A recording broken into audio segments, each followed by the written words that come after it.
Hervé Pomponne, je vous présente Catherine Pomponne, ça sera aussi bien comme ça, comme on fait au CPM, parce qu'on fait partie donc des équipes de préparation au mariage sur les Vaudionnes.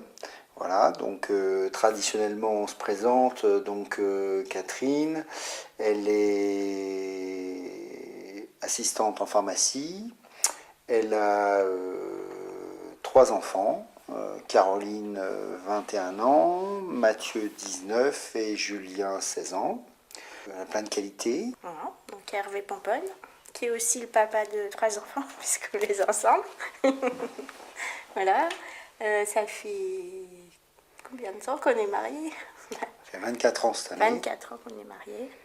Voilà, et ça fait 28 ans qu'on se fréquente. Voilà, et on se connaît depuis l'âge de 11 ans. Voilà. Grâce à l'aumônerie. Grâce à l'aumônerie. Voilà. Donc c'est une belle expérience. C'est un beau moment de partage parce qu'effectivement, moi je le vois comme ça, à chaque session de CPM, c'est finalement aussi la question de se poser plein de questions sur son propre couple, sur son propre mariage, d'avoir des témoignages. Ça permet aussi de se rajeunir d'une certaine façon. On se revoit dans les fin des années 80, quand on commençait nous à préparer notre mariage, donc c'est aussi sympa. Et puis c'est vraiment des témoignages touchants parce qu'on a quand même des gens très différents. Alors déjà de tout âge, bon, même si la majorité sont des gens jeunes, mais pas toujours. Ce sont des gens issus de classes sociales très différentes. On essaye de leur faire deviner les 4 piliers. C'est la fidélité, l'indissolubilité, la liberté, la fécondité.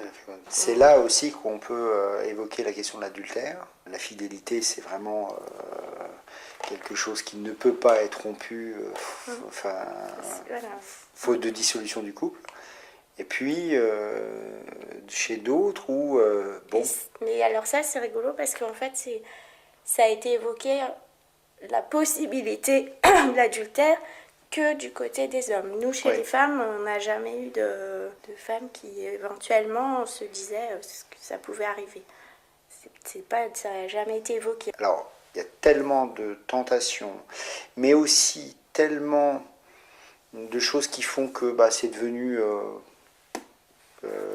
classique, que finalement certains se disent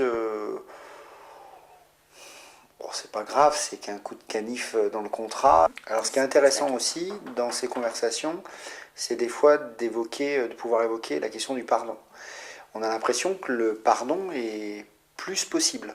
On entend plus de gens dire ça sera difficile, il faudra sûrement tout remettre en question, etc. Mais je l'aime tellement fort que je pense que peut-être je pourrais accepter une erreur de parcours.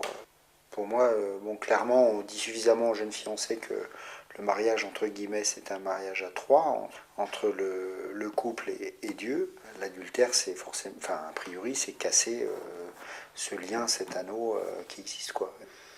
Je pense que la meilleure façon, c'est de finalement cultiver notre amour tous les jours. On peut avoir des tentations, on peut avoir des rencontres et il faut absolument se ménager des temps où on se retrouve, où on discute.